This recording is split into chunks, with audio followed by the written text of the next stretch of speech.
Dans la jungle amazonienne, la vie est une course effrénée. Chaque créature sait exactement ce qu'elle doit faire pour survivre. Mais regardez cette fourmi, là, sur cette branche. Elle se comporte bizarrement. Elle a des spasmes. Elle quitte sa piste, elle abandonne ses congénères, elle semble désorientée. Elle ne cherche plus de nourriture, elle ne défend plus la colonie, elle grimpe. Elle grimpe de manière obsessionnelle, comme si une force invisible l'attirait vers le haut. Elle n'est plus elle-même. Son corps est toujours là, mais son esprit a quitté le navire. Elle est devenue une passagère dans sa propre peau. Ce que vous voyez, c'est un détournement d'avion biologique. La fourmi a été infectée par un passager clandestin, le cordyceps, un champignon.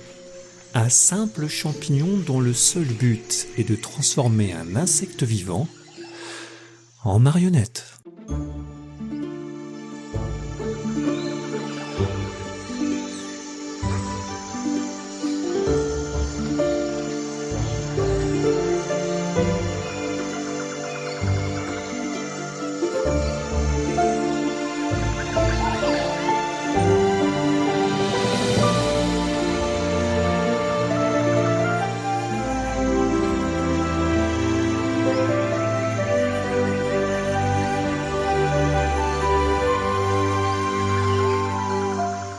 Les énigmes sauvages.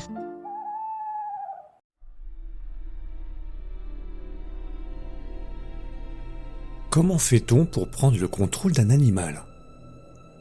On imagine souvent que le parasite s'attaque au cerveau, mais le cordyceps est plus subtil et bien plus effrayant.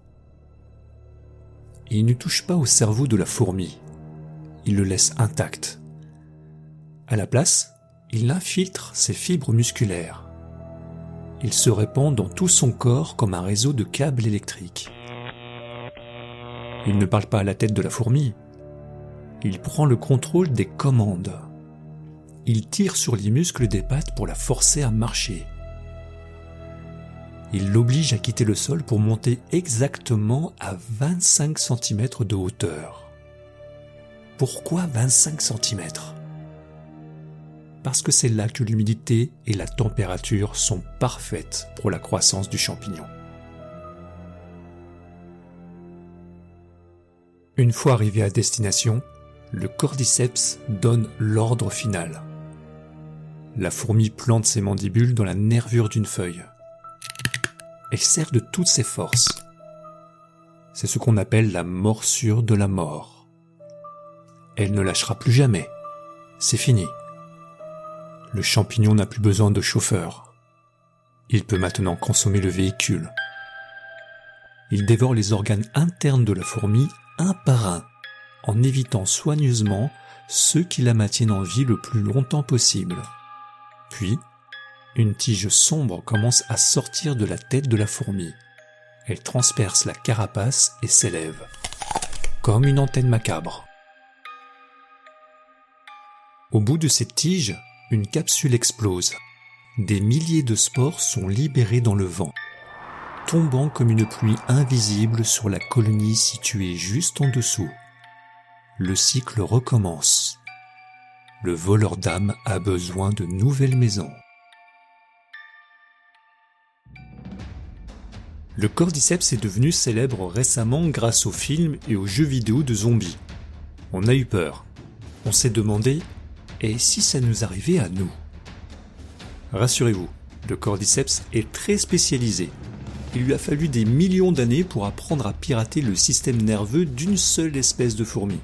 Passer à l'humain demanderait une mutation dépassant tout ce qu'on connaît. Mais ce champignon n'est pas un monstre isolé. C'est un régulateur. Dans la jungle, si une espèce de fourmi devient trop nombreuse, trop dominante, le cordyceps se propage plus vite. Il décime la population et rétablit l'équilibre. Il est le gardien impitoyable de la biodiversité. Sans lui, la jungle serait un chaos dominé par une seule super colonie.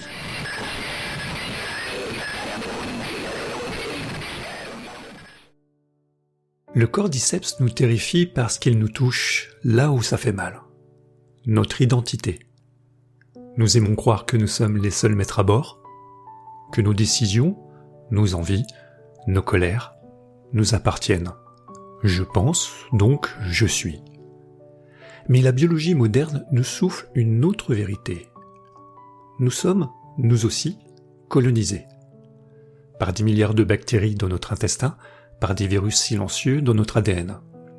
On sait aujourd'hui que certaines de ces bactéries influencent notre humeur, nos fringales et même nos choix sociaux. Elles ne forcent pas à mordre une feuille de 25 cm au-dessus du sol, mais elles tirent sur quelques ficelles. Et il n'y a pas que la biologie. Combien d'idées, de peurs ou de désirs portons-nous en nous sans savoir d'où ils viennent ? Parfois, nous grimpons nous aussi sur des sommets qui ne sont pas les nôtres, poussés par des pressions sociales ou des croyances que nous avons attrapées comme des spores invisibles. Nous mordons à des promesses qui ne nous nourrissent pas, simplement parce que le réseau autour de nous nous y a poussés. L'énigme du champignon nous invite à une vigilance nécessaire. Elle nous demande « Qui tient les fils aujourd'hui ? Qui tient les fils aujourd'hui ?» La fourmi est condamnée, car elle ne sait pas qu'elle est possédée. Pour nous, le remède commence par l'observation. Apprendre à distinguer nos propres envies de celles qui nous ont été implantées. Redevenir le seul habitant de sa propre vie. C'est peut-être cela, la véritable liberté. Savoir identifier le passager pour mieux reprendre les commandes.